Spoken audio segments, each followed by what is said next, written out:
Midwest Whitetail is brought to you by Realtree, Muddy Outdoors, Hoyt Archery, Fuse Accessories, Frigid Forage, Scott Archery, Cabela's, Trophy Rock, Night and Hail Game Calls, TrailCamPro.com, Bloodsport Arrows, Rocket Broadheads, and Nikon. Well, welcome to Midwest Whitetail. Today is Sunday, January 6th, and we're getting down to the wire for the season here in Iowa. It closes on the 10th, but tomorrow morning we're leaving for the ATA show in Kentucky. So this is going to be our last evening to hunt. In fact, Bill's been so busy all week long, he hasn't had a chance to get out and hunt. So myself and Pat and Aaron have been doing some hunting this week, and that's what we're going to bring you on this episode. In fact, right now I'm heading back in to that redneck blind to hunt for that buck that we call Flash. And if you've been watching the main show or the video blog, you've probably heard us talk about this deer. He's a really cool buck, and hopefully he'll come out tonight. But first up, we're going to join Aaron and Pat. We'll get right to the action.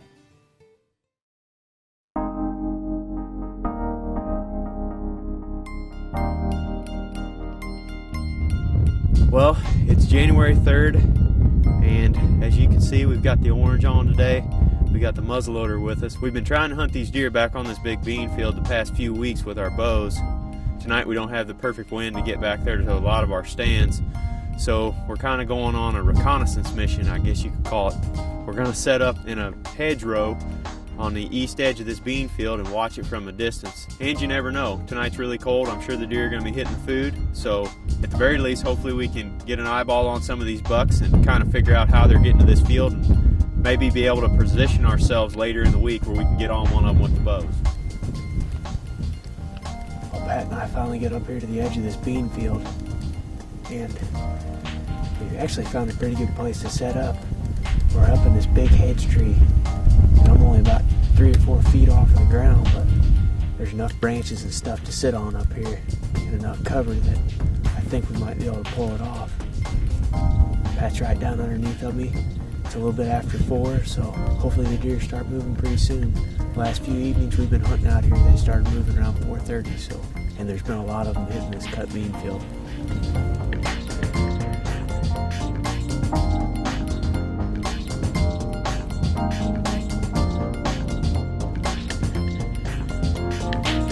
Just making it back up here to the road where we parked.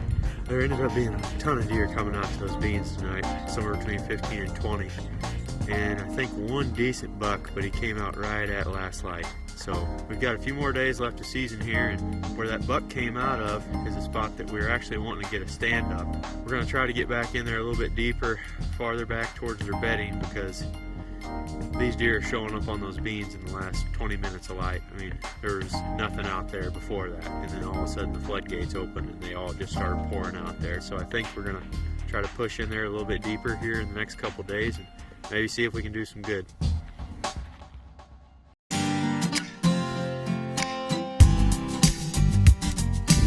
It's January 4th, and we're headed right back up to the bean field we were in last night. Pat and I have been scouting this bean field up here for about the last week, and we've been waiting for southerly winds so that we could get back in there in this staging area where we could possibly catch these deer coming to it before dark.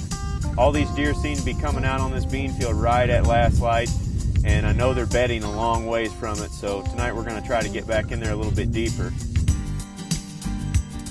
I think the reason why the deer are hitting these beans so hard, apparently when they combined this field, they left a lot of beans in it. Pods definitely look like they shattered when they combined it. But we're set up in this stand that may look familiar. We had a really awesome encounter with a big 4 or 5-year-old 10-pointer back here at the end of October. Pat missed him right down here below us. It'd be awesome to see that buck again, but this is the CRP field where that buck came out of last night. So hopefully he comes out tonight and brings a few of his buddies with him. Maybe we can get a shot at a mature buck.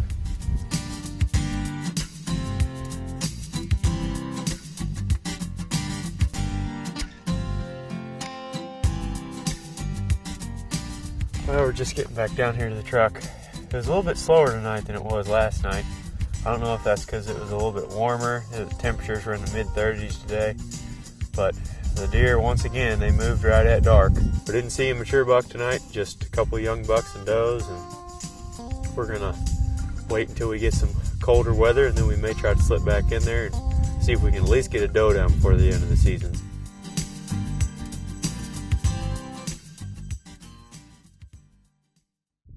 Well, it's January 6th, and me and Pat are back at it again for the last time this year. We're headed back up to our bean field that we've been hunting over the last week or so, and we've still got west winds, so we can't really get back in there deep in the staging area where that buck came out a few nights ago. I think we're just going to go back up to that hedge tree we were sitting in a few evenings back and try and fill a tag for this last night. Since it's the last day, if we get a doe to come by within range, we'll probably drop the hammer on her. So let's go see if we can do some good. Well, we made it up here to our hedge tree. This spot works out really well because I can get like 3 or 4 feet up in this hedge tree where all the branches start to splay out. And they all work good for gun rests and to hide you.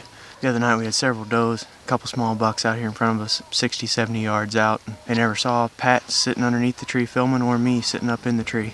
Hopefully it works again tonight and we can get a good buck to come out on this field.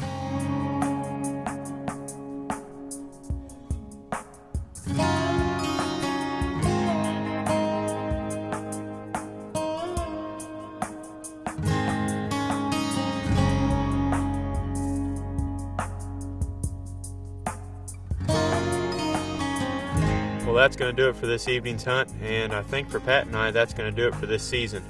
It's the 6th of January, and we're all leaving in the morning to go out to the ATA show. So if any of you are planning on getting out at all in the next week or so, the deer, they're definitely on the food sources. I was in Missouri this past week hunting over a big and beastie food plot, and I had several bucks coming out to it well before dark and feeding on that stuff, the bulbs and the leaves. And as you've seen over the last few days out here, these deer have been hammering this cut bean field. And we just weren't able to close the deal on them. I mean, we saw a nice buck the other night, and each evening we seem to be in the action, except for tonight. That's probably going to do it for this season. We had a great year. Pat and I had a lot of encounters here in Iowa, and we were able, between the two of us, to put a buck down on November the 9th. So I would call it a success. Hopefully we can see you right back here again next year. Thanks for watching Midwest Whitetail.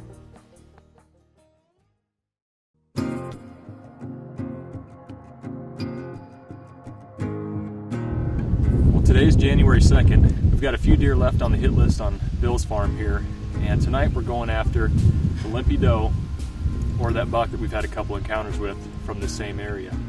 And then tomorrow night we're going to be hunting that redneck blind for flash. But anyways, this is going to be our last chance to try to take out the Limpy Doe. And as you can see, I'm wearing orange this evening, and I've got my bow, but I'm also going to take in a muzzleloader. And if she doesn't come within bow range, or if she picks us off in the tree, we'll use the muzzleloader to finish the job. So we're going to head in here and we'll show you what happens.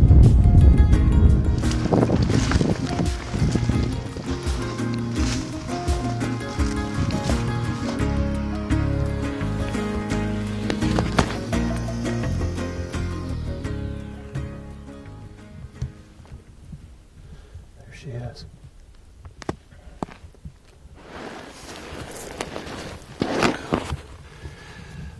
The Limpy Doe is about 60 yards away. Her and her two fawns are just out there feeding. We got to get in position and get a shot. Try to get her with the muzzleloader.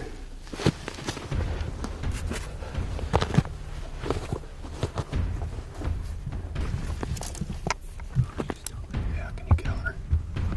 I'm working on her. Okay, tell me when. Don't see her yet.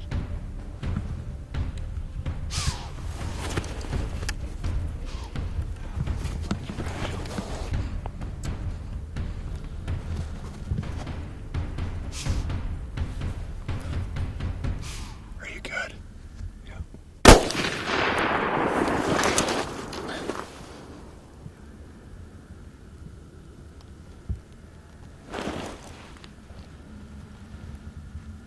Must do this somehow.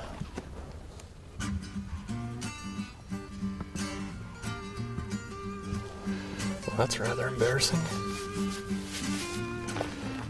Not sure what happened, but the deer we came in here for, that Limpy Doe,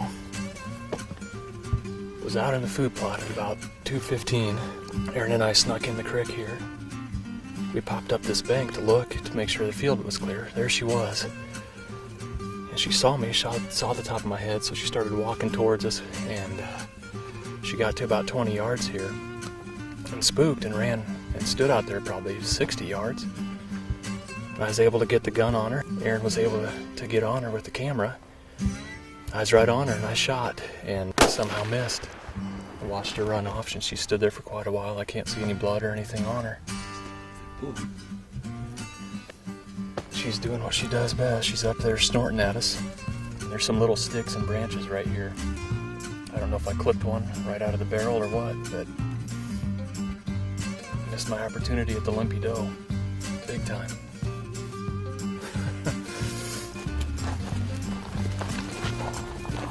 She would have been right here. I mean, that's only 50 yards. Cannot believe I missed that deer. But that's the way it looks. I can see some tracks where she ran off, so we're gonna at least follow those tracks for a little bit. But I don't see any blood right now, and I guess all that's left to do is go climb up in the stand and hope my luck improves. All right, well, we just made it back to the truck. It was a cold, lonely evening out there. Once we got up in the stand, we didn't see any deer. And I had a couple hours to sit there and reflect and think about what all the things that I could have done differently that I could have got that doe. But anyways, that's part of hunting. So tomorrow evening, I'm going back to the redneck blind with the bow, going after Flash and seeing if he'll show up.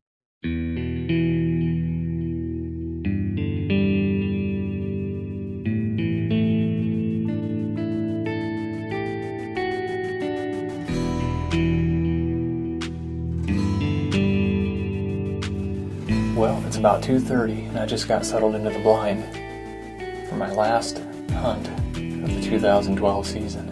As I look around and think about all the bucks that have been shot off this food plot this year, it just gives you that extra bit of hope. But the temperatures today, you know, you just wish it was a lot colder than this. It's in the high 20s, we've got a light west wind, but it is a high pressure day. You know, maybe that'll get the deer up and feeding. But as I look back to last year, on December 28th, I actually shot a nice 4.5-year-old buck from this food plot, and it was 55 degrees that day. So you just never know. But oops, there's deer right there. Bunch of deer.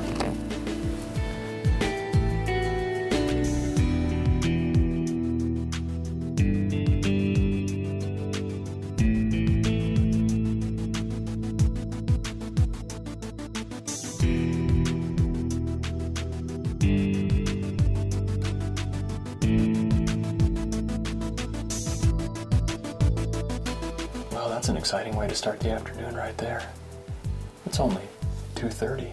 There must have been 8 or 10 does and fawns that came from the east and came out into the food plot. And when they popped out, they were only 50 yards away. It was really tempting to shoot one of those does, but they kept looking back like there was more deer coming. I just expected a buck to pop out, and then eventually the whole group moved off to the west. Hopefully that's a good sign of things to come. There's another one.